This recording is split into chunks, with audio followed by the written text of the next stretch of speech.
is exceptionally worrying, especially if they claim to be restoring the prosperity of the city, because there can be no prosperity without the law. Lastly, it is pleasing that the DA did not allow this lawlessness to continue unchallenged, regardless of what the end may be for them and Mpopalate.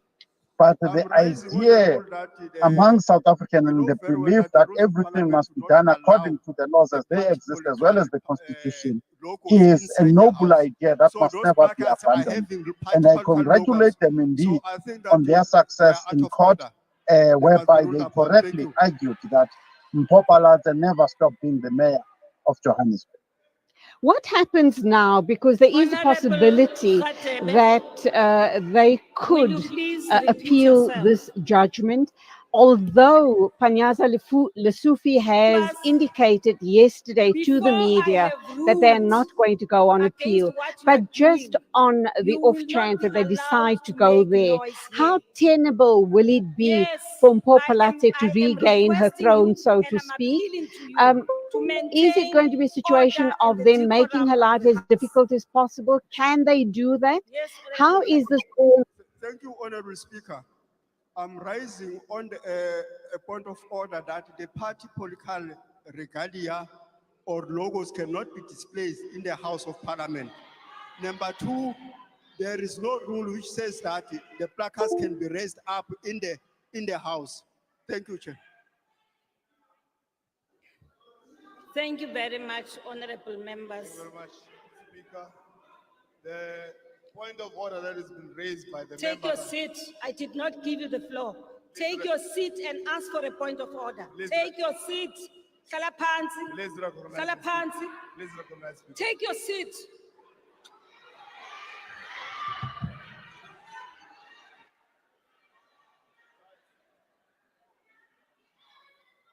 Thank you very much, Speaker. Honorable members, just take note that I will not, Mautwe, honorable members, uzawuphuma.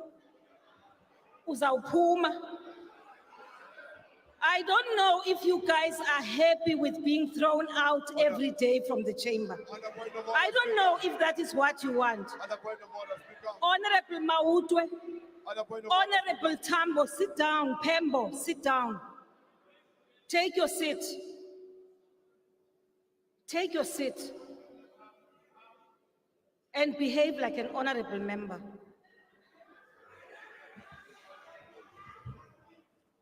Ayizanikhupha.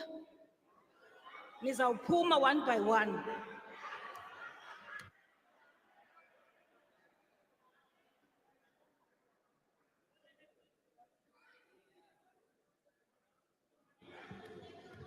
Now, I recognize you, Honorable Pembo. Thank you very much, Speaker. The starting point was that the point of order that was raised by the member who rose to say that we, as the economic freedom fighters, were raising logos and so on, is mute because there's no logo that you can see here. No starting point. There's no starting point. Speaker, can I be protected? That's the starting point. But the other point of order, Speaker, the other point, Speaker, is that you, when you were calling me to order, of which I concede, that is the starting point, is that you used unparliamentary affiliation of saying "Nga." That is absolutely wrong. I accept that you can say to me, you can't stand in this parliament without being recognized. But the fact that you can take a platform sitting there, and we have said this to you, that you can't do what you're doing. Say to us, sit down, you have not been recognized. But to say "Nga" is an expression of your impatience for us and your attitude. Speaker, order. Speaker. Take your seat. You've made your point, honorable members. My point is not the Speaker withdraws "Nga." I do not recall using it, but I am withdrawing "Nga." Shall we proceed, okay, please? My point is this point, Speaker. Speaker. Godongwana, take the floor. Speaker, You've the made your point, no, take Speaker, your seat. The point is that the order on the EFF is mute. Take your speech. There's no logo of the EFF that Take your stands here seat. now, right now. The Take your placard seat. stands as we speak now. Thank you very much. Take your seat. Thank you. Honorable members, we proceed. Honorable Godongwana, Minister, please take the floor and proceed with your speech. Please.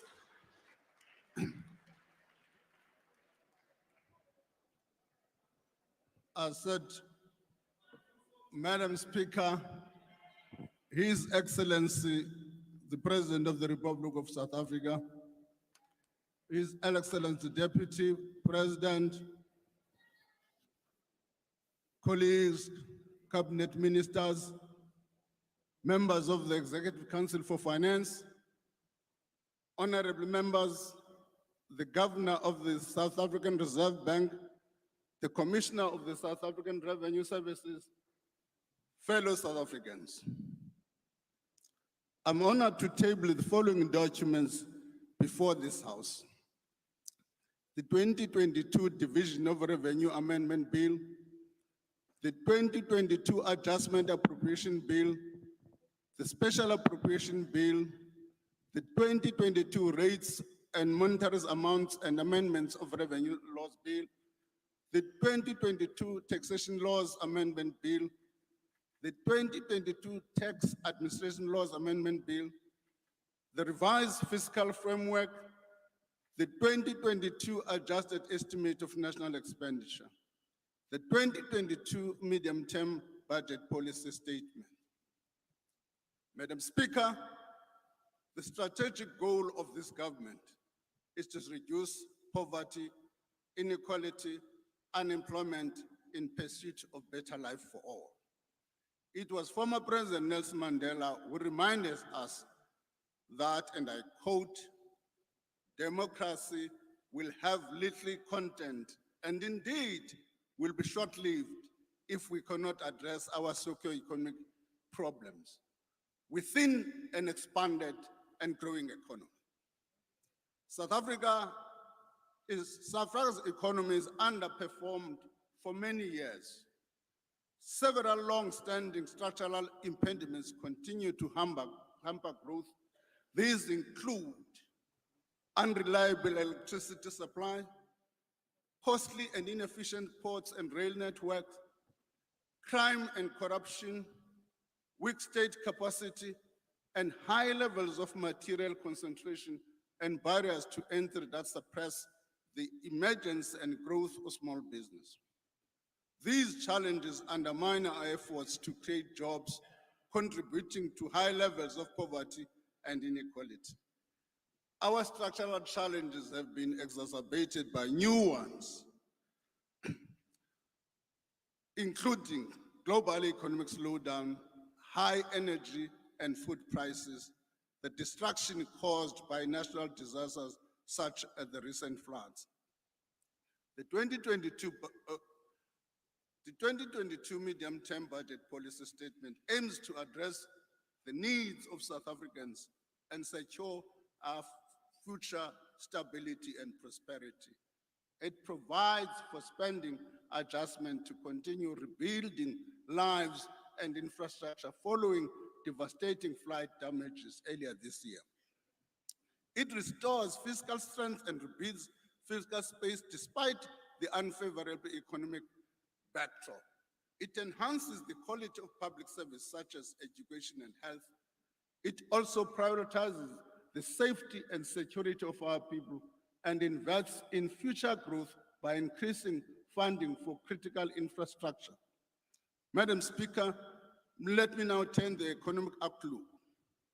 Many of the risks we outlined in the February 2022 budget speech have materialized. Globally, these include rising inflation, tightening financial conditions, and the ongoing effect of COVID-19, including more stringent lockdown in China and their impact on global demand and supply chains. These were made worse by the outbreak of the Russian-Ukraine conflict.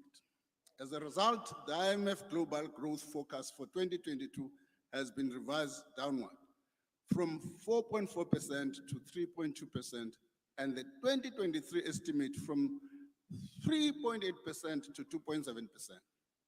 This means that the global environment will be less supportive of our growth than we anticipated at the time of the budget. The outlook contains many risks, notably further slowing global growth and high inflation and the Russian-Ukraine conflict. There is also a possibility of energy rationing in Europe that will impact on global energy prices and output. A further decline in Chinese economic growth could slow global demand and add pressure to global supply chains, while the tightening of monetary policy could slow global output even further. These are significant risks in the global environment. In this context, small open economies like ours need to be especially careful and have solid fiscal buffers in place to weather the coming storms. Domestically, the robust pace of economic recovery in early 22 was derailed by floods in various parts of the economy, particularly KwaZulu-Natal and the Eastern Cape. Industrial action in key sectors and widespread power cuts. We now expect real GDP growth to 1.9% in 2022, compared with an estimated 2.1% in February. Over the next 3 years, the economy is expected to grow at an average of 1.6%. This level of growth is too low to support our developmental goals. Accordingly, we must take action to put our economy on a higher growth trajectory. Our approach to growth is based on clear and stable macroeconomic framework, complemented by the implementation of structural reforms to improve competitiveness, industrial policy to boost manufacturing, and measures to strengthen the capacity of the state. Key elements of our macroeconomic are stable and flexible exchange rate, low and stable inflation, and sustainable fiscal policy. Since the budget in February, we have accelerated the implementation of structural reforms to address binding constraints on economic growth and support investment and job creation. Madam Speaker, the intensity of load shedding is having a disastrous effect on our economy.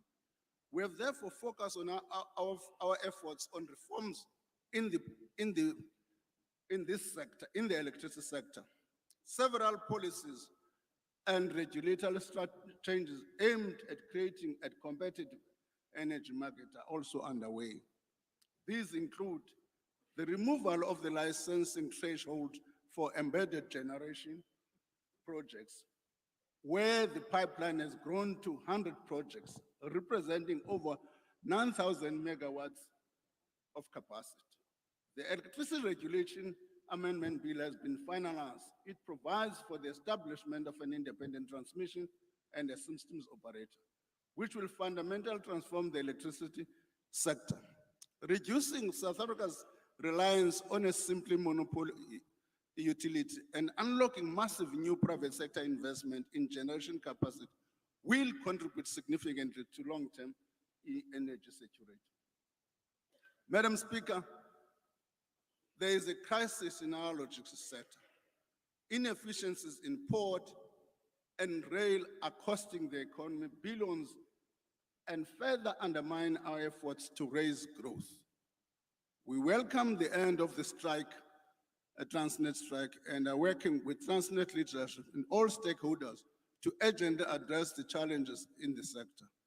Several steps are being taken to introduce greater competition and efficiency into ports and railway. The National Assembly has passed the Economic Regulation of Transport Bill. It will establish independent transport regulator to encourage greater competition and enable regulated access to the network. In addition, requests for proposal have been issued for third-party access to the freight rail network and private sector participation for the Durban Port Pier 2 and Godongwana terminals. In the telecommunications sector, the auction of high-value broadband spectrum has been completed. The next step is to complete digital migration to release frequency. The Minister of Communication and Digital Technologies will shortly indicate a new date for analog switch off. In the water sector, we have accelerated the backlog of water use licenses. The process to establish a water regulator through the National Water Resource Infrastructure Agency Bill is also on track. This agency will enable effective management of bulk water infrastructure and facilitate private sector investment. The review of the work visa system has been completed with recommendations to attract skills and investment. Honorable members, these reforms are not the totality of our reform agenda. More must and can be done to unleash dynamism of our economy. Key to this is the need for a capable developmental state. Madam Speaker, a strong and capable state is a necessary precondition for growth. The state is responsible for creating and maintaining an enabling environment for growth and investment. It provides basic services and promotes the rule of law. To do this effectively, the state needs to be responsive to societal needs, prioritize, sequence, and coordinate interventions through institutions that are accountable and capable. Leveraging fixed investment is a critical part of our achieving sustainable and inclusive growth. It supports economic recovery, raises the economic potential, and creates jobs. We have seen gross fixed capital formation contract on average by 4.4% annually between 2016 and 2020, from a peak of 796 billion in 2025. The contraction has been broad-based. Private sector investment, which accounts for nearly 2/3 of total fixed investment, as well as the public sector, have both declined. We seek to reverse these trends by tackling impediments to investment. In the private sector, policy uncertainty, constraints to the ease of doing business, along with the high cost of doing business, are often cited as key constraints to investment. Our clear and stable macroeconomic progress on structural transformation, supporting enabling growth, will go a long way to removing impediments to investment. They will also boost confidence and create an enabling environment for the private sector to invest. With respect to public sector investment, state-owned enterprises have an important role to play in the provision of critical economic goods and services in the economy. Addressing this supply constraint, particularly in the energy and transport sectors, is critical to support higher and sustainable economic growth. On general government, we're increasing on-budget infrastructure allocations to remedy the erosions of baselines. Over the medium term, government consolidated spending on building new and rehabilitating existing infrastructure will increase from 66.7 billion in 2022-23 to 112.5 billion in 2025-26.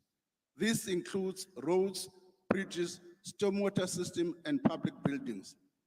This makes spending on capital assets by the fastest growing item by economic classification. By delivering on public sector investment, we'll crowd in private sector investment, improve public service provision, and address backlogs, thus ignite a vicious cycle of high investment, growth, and employment potential. We're also committed to improving state capacity, project planning, preparation, procurement practices, and contract management.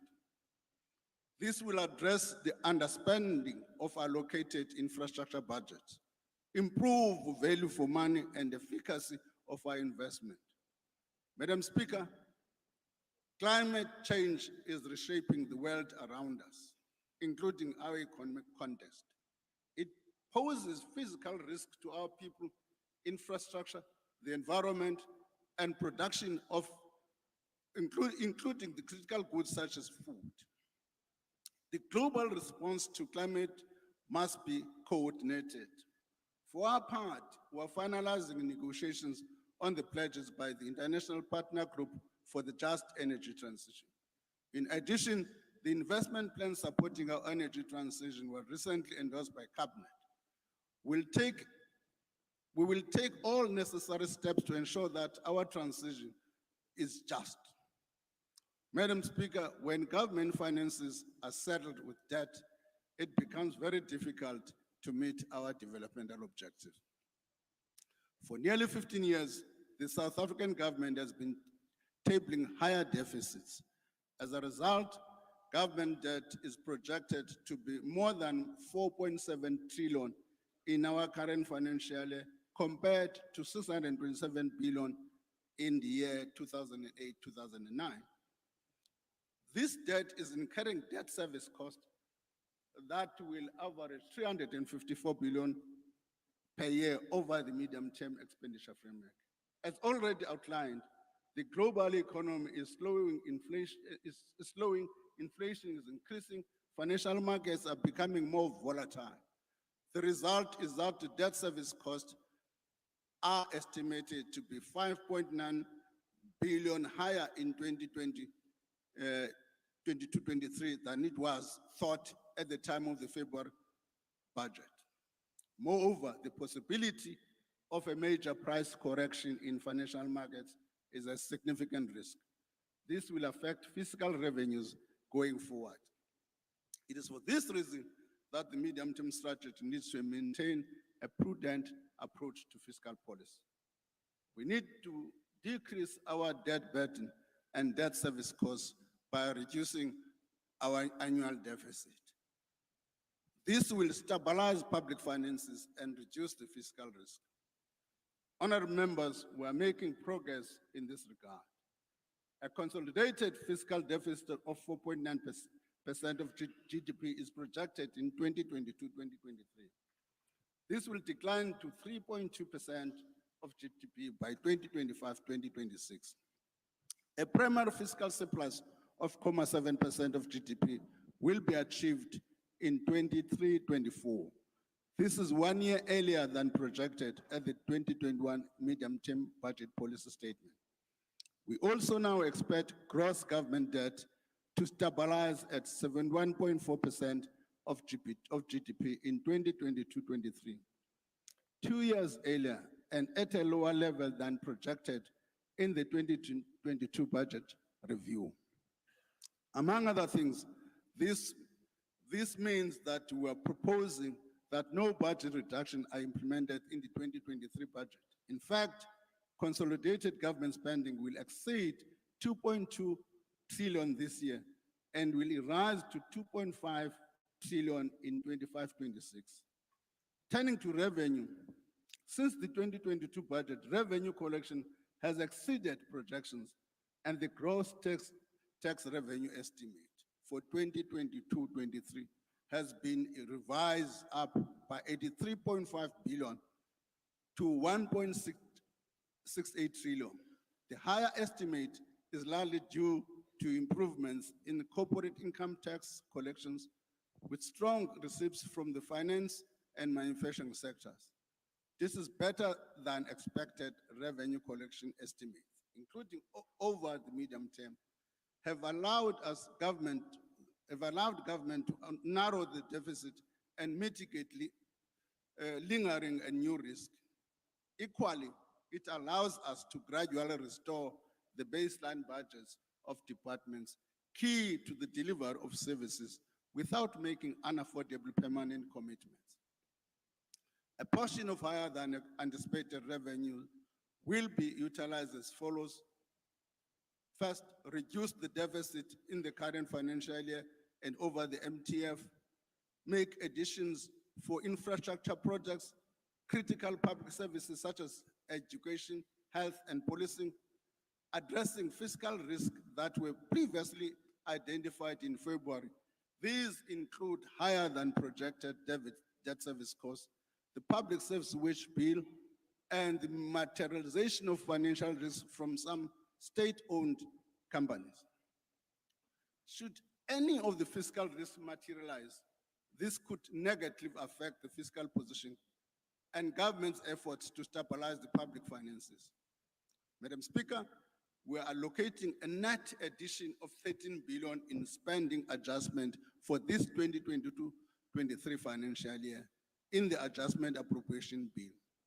The largest adjustment of that 13 billion is 6.3 billion, which is equal to 49% of the total, is allocated towards this disaster relief, especially the April flooding in several parts of the country. Other adjustment in the adjustment appropriation include 308 million for 24 rural bridges through a program called Willisizo Rural Bridges. I must explain, this amount is only for in-year. For the next outer years, we're penciling in for all provinces. This will cover only 2 provinces which are ready with their bridges, that is Eastern Cape and Limpopo. 500 million rand is also set aside to kick off the Home Affairs digitization program that will employ 10,000 young people over 3 years. 118 million is to deal with an interim allocation cost to prepare for the rebuilding of Parliament. I think I need to explain that because there are 2 amounts included in that. The first amount relates to how much Parliament is, I'm going to make the figure at the end, how much it will cost Parliament to rebuild it. And then how much between now and March can be allocated towards rebuilding Parliament. That amount is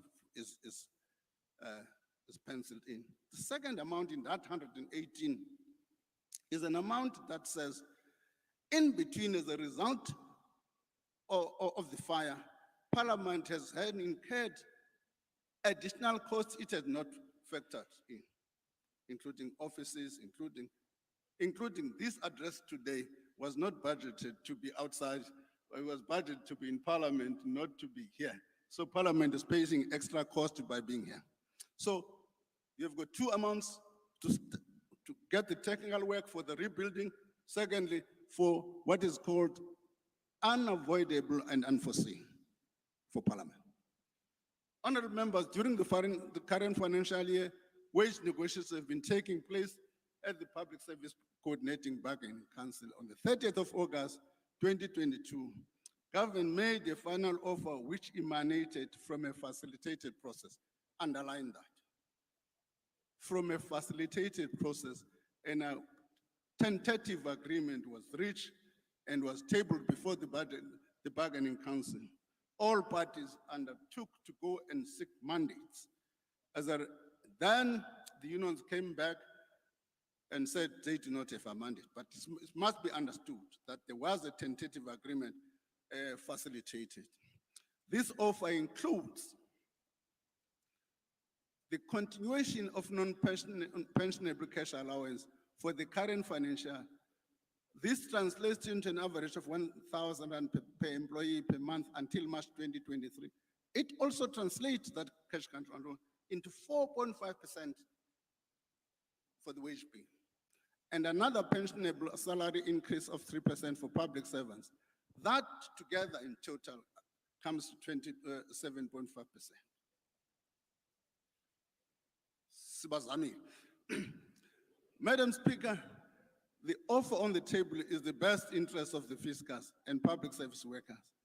Implementing it does not undermine the collective bargaining process. We believe that the facilitation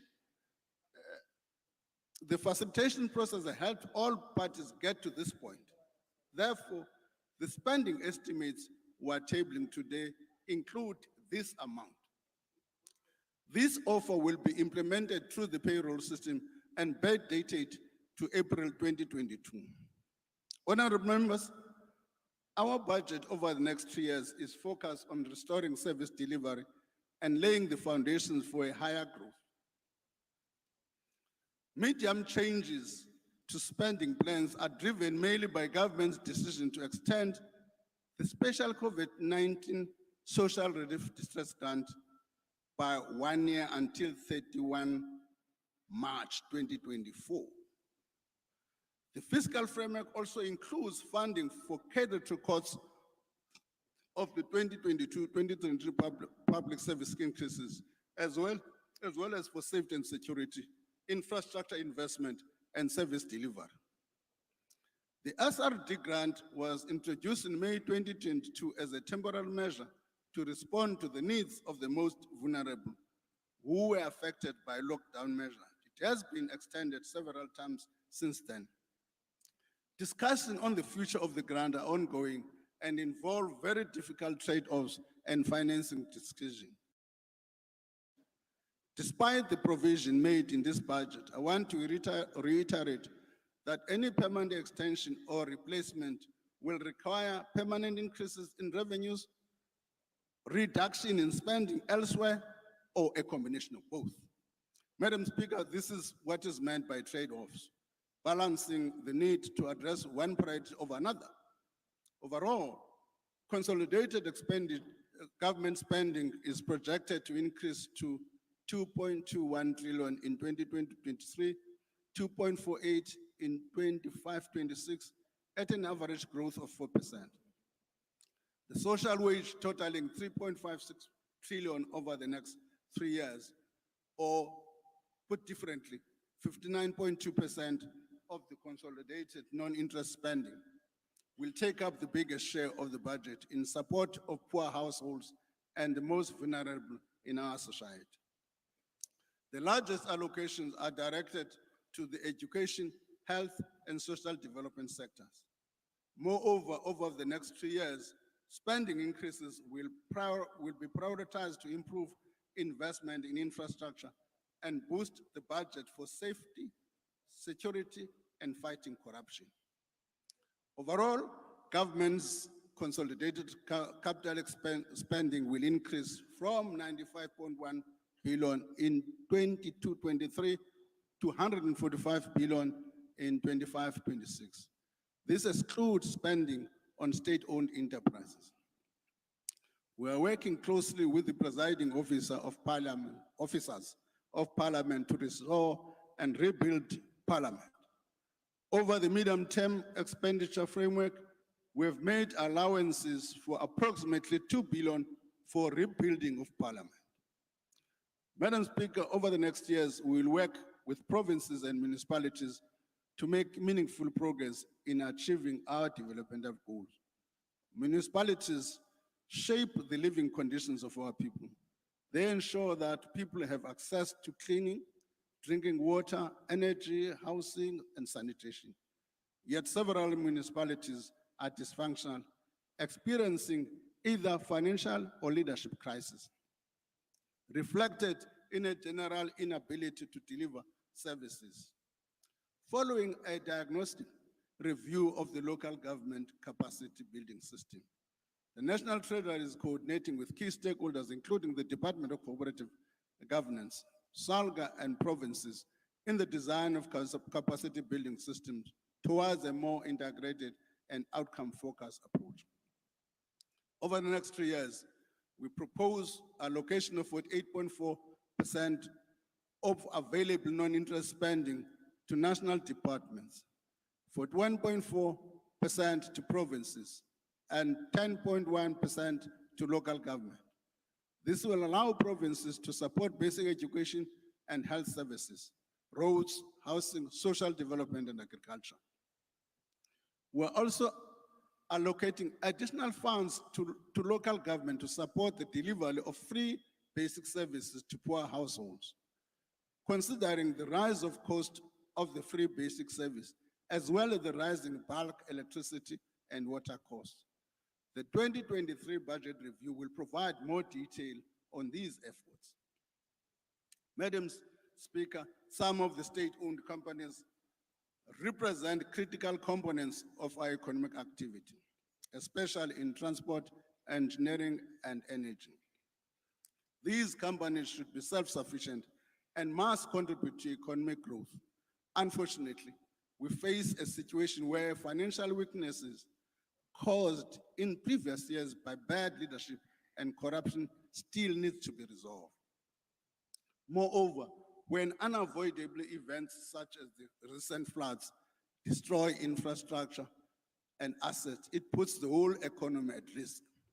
In the meantime, the road network must function, ports must operate, and critical technical projects cannot be halted. So, as balance sheets are being restored, and those who looted and mismanaged them are being held accountable, including through the criminal justice system, we have little choice but to act to keep these key services running. We are proposing to use higher than anticipated revenues in the current year to reduce risk from specific SOEs.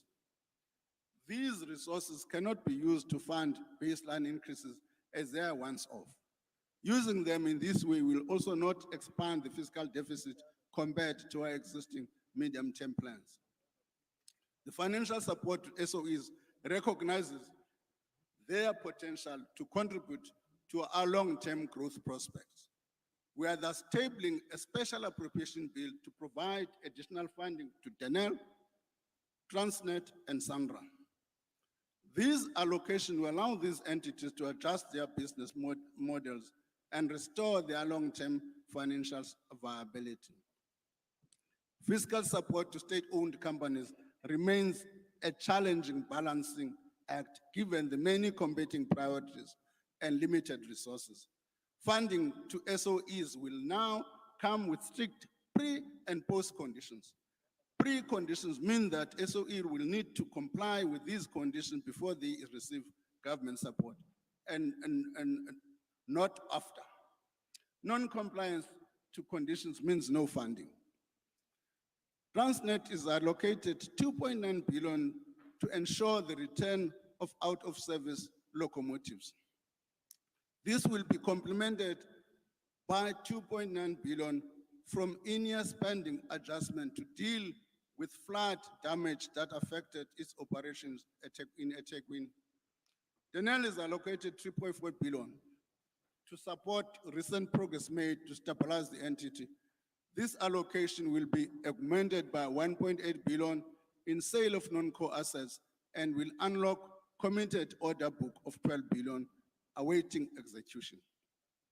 Honorable members, the uncertainty surrounding the Gauteng improvement project continues to have a major negative implication for road construction in the country. We need to move on from the debates of previous years and find solution to this challenge. To resolve this funding impasse, the government, the Gauteng provincial government has agreed to contribute 30% to settling Sandral's debt and interest obligations, while national government covers 70% of this. Gauteng will also cover the cost of maintaining 201 kilometers and associated with the 201 kilometers and associated interchanges of the roads, and any additional investment in road will be funded through their existing electronic toll infrastructure or new toll plaza or any other revenue source which within their area of responsibility. Let me just explain this because it became, okay, before that, let me do this. Government proposes to make an initial allocation of 23.7 billion from the national fiscus, which will be dispersed on strict conditions. Let me then explain, because there was something which, when I addressed the media, let me explain this thing. For 7 years, we've been battling with e-toll in Gauteng. And for all the political wrangling, it has had an impact on the balance sheet of Sandra. What is the implication? Now, Sandra is due to, can default any time. So we've agreed with Gauteng. Gauteng, take your toll, your roads. We will take the debt, a better portion of it, but you will contribute 30% of it. From then Tina as nationals ngaphandle ngebail uzihambela wedwa mntasekhaya. Moving forward, if you decide to maintain the roads, you as Gauteng, you can either toll to get the maintenance, or you can, from your own revenue, do something about that. So say value it all from today in that sense.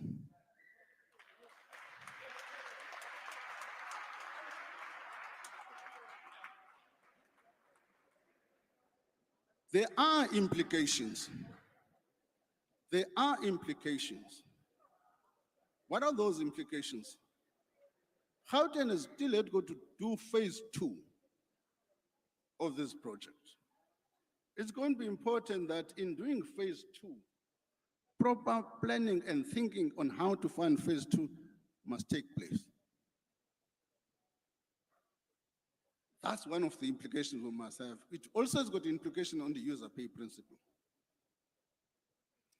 Turning to ESCOM, for at least a decade, we spent billions of rands supporting ESCOM with limited improvements in the reliability of the electricity supply or the financial health of the company. To ensure ESCOM's long-term financial viability, government will take over a significant portion of the utility's 400 billion debt. While the selection of the relevant debt instruments and the method of effecting the relief is still to be determined, the quantum is expected to be between 1/3 and 2/3 of ESCOM's debt. The debt takeover, once finalized together with other reforms, will ensure that ESCOM is financially sustainable. This program will allow ESCOM to focus on plant performance and capital investment and ensure that it no longer relies on permanent bailouts. Importantly, the program will include strict conditions required of ESCOM and other stakeholders before and during the debt transfer. These conditions will address ESCOM's structural challenges by managing the cost, addressing the municipal and household debt due to the utility, and providing clear clarity on transparency and in tariff pricing. In addition, the conditions will be informed by Treasury-led independent review of ESCOM operations, in particular, the performance of its fleet. In other words, if I want to explain this thing, for us to be able to say to ESCOM, these are the outcomes we require as we change debt, we need from ourselves to be informed. In that regard, we have said we want an independent review of people who are going to assist us to analyze what is happening in ESCOM, so that we should be able to attach conditions which are appropriate. Further details of this program will be finalized following consultation with all relevant stakeholders and lenders, and will be announced in the 2023 budget. Madam Speaker, I must say, we made a commitment in the budget that we'll provide more detail, including the quantum on this, or on this ESCOM. However, dealing with financial individuals is quite a complicated issue, President. Lenders are quite a difficult crowd to deal with. In the process of doing all of these things, trying to find out what the quantum should be, we've got to negotiate with the lenders. There are legal implications and so on and so on. But we're still committed to make our decision within the financial year, because in February we said within the financial year. We didn't say by the medium term. So we'll still make that commitment by the financial year in terms of even the quantum. We are also adopting best practices in the procurement of goods and services, including the highest standard of transparency in the tendering process. Such modernization aims to simplify and speed up the process of public infrastructure projects, while reducing the scope of looting and corruption. Here, the issue is Dr. Ramkopa tells us that the underspending on infrastructure per annum is 43 billion rand. And largely of that relates to skills issue, corruption, regulatory framework which is problematic. Tight regulatory framework. I was addressing a meeting somewhere, somebody raised their hand and said, when are you going to stop regulation 16, which is frustrating triple Ps? I didn't know about regulation 16. I went back to the office to check what regulation 16 does. It turns out it also makes people to triple Ps to take over a three-year period. So those minor things need to be removed from the system in order to make sure that procurement can be effective. We expect to introduce the public procurement bill, which will enhance transparency, integrity, and promoting the use of technology for efficiency and effectiveness in the public procurement to Parliament by March 2023. Honorable Maswangai will bear with us. The government, in South Africa, there's a democratic process. The consultation process is beyond us.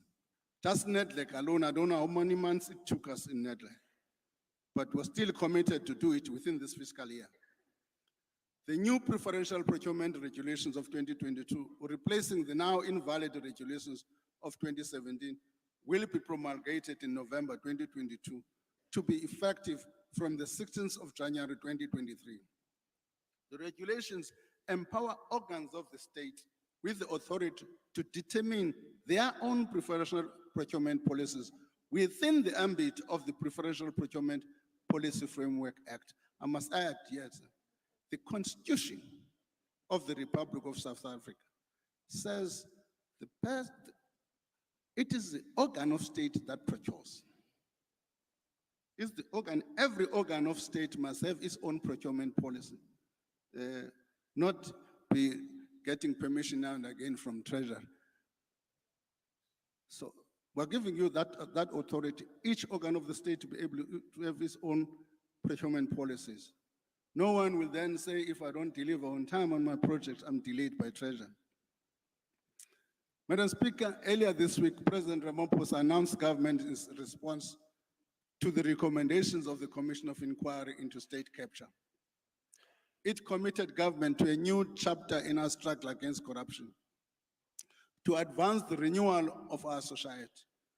It noted the need for the state to be ethical and free of corruption as it serves the needs and interests of the people. As noted by the Commission, to enable service delivery, we should protect honest accounting officers and authorities who make decisions in good faith from criminal prosecution and civil litigation. In this regard, we'll strengthen the auditing and preventive control of systems to enable managers to manage while putting mechanisms to hold them accountable. The Commission of Inquiry into the State Capture made a recommendation aimed at strengthening the institutional governance and accountability mechanism. As has been done with Bain, we'll continue to take punitive administrative action against companies and individuals who have actively facilitated corruption and irregular activities. Madam Speaker, crime is a safe economic as well as a social issue. A safe environment is important for full participation in economic and social life. This makes fighting crime a key pillar of enhancing economic growth. Many South Africans' lives live in fear in their homes, in their places of work, and in places of recreation. In response, we are allocating additional resources to our security forces to take the fight to those that threaten peace, our peace as a nation. We'll support the police to recruit an additional 15,000 constables over the next 3 years. This is in addition to the current 10,000 they are recruiting this year. Honorable members, we are doing everything necessary to prevent grey listing by the Financial Action Task Force, the international standard setting body that oversees global compliance with anti-money laundering rules. Already we've tabled 2 bills in Parliament aimed at addressing weaknesses in our legislative framework. The bills are expected to be enabled to be enacted by the end of this year. This will be a significant step towards meeting the 40 recommendations made by the Financial Action Task Force. We are also required to implement laws on anti-money laundering and corruption more effectively. Investing in building the capacity of our regulatory and enforcement institution is already bearing positive results. These include the Investigating Directorate of the National Prosecuting Authority has enrolled 26 cases, declared 89 investigations, and 165 accused persons have appeared in court for alleged state capture-related offenses. The Asset Forfeiture Unity has frozen or granted preservation orders to the value of 12.9 billion rand and returned a total of 2.9 billion to the affected entities. The SIU has instituted 4 High Court cases in relation to contracts worth 62.1 billion. And SARS investigations arising from the Commission's findings and evidence have resulted in collection of 4.8 billion in unpaid taxes. SARS is currently engaged in 18 projects involving 222 cases. 11 of those cases are recommendations explicitly for SARS to execute, and 8 have been finalized and others are under investigation. The 2022 medium-term budget policy statement proposes additional resources to the budgets of the National Prosecuting Authority, the Special Investigation Unit, the Financial Intelligence Center, and the South African Revenue Services to further improve the capability of the state to investigate and prosecute sophisticated financial crimes. In addition, government will also publish a revised national risk assessment strategy on anti-money laundering and terror financing. Madam Speaker, let me conclude by reiterating what I said in the beginning of our democratic ideas. Will be given life and sustained by growing and inclusive economy. We cannot ignore the relation between democracy and the economy, and the relation between politics and inequality. We are fortunate to have a legal and policy framework backed by political vision that allows us to transform the economic conditions of our people and deliver on the promise of democracy. The medium-term budget policy statement reminds us of the urgent need to pursue the reform of our economy in our consistent manner and with the freedom of our people in mind. We should not take lightly the link that former President Nelson Mandela made and other leaders that drew between thriving economy and a fair and just society. This is the golden thread that this runs through our constitution. And in this medium-term budget policy statement, we should keep sight of this goal and the balancing act it entails as we do our work. Madam Speaker, I'm grateful to President Ramaphosa and Deputy President Mabuza for their support and leadership. And thank you to Deputy Minister of Finance and the National Treasury team, led by the Acting Director General. My sincere thanks to the Commissioner of the South African Revenue Service and the Governor of South African Reserve Bank. Of course, nonkosikazi noba akekho apha undijongile TV.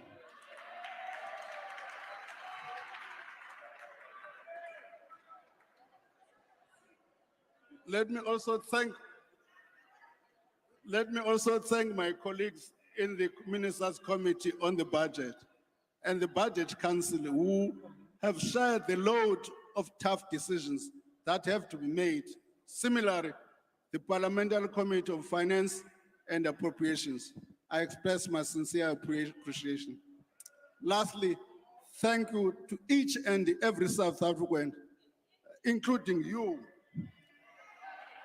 We serve I serve at your privilege. I thank you.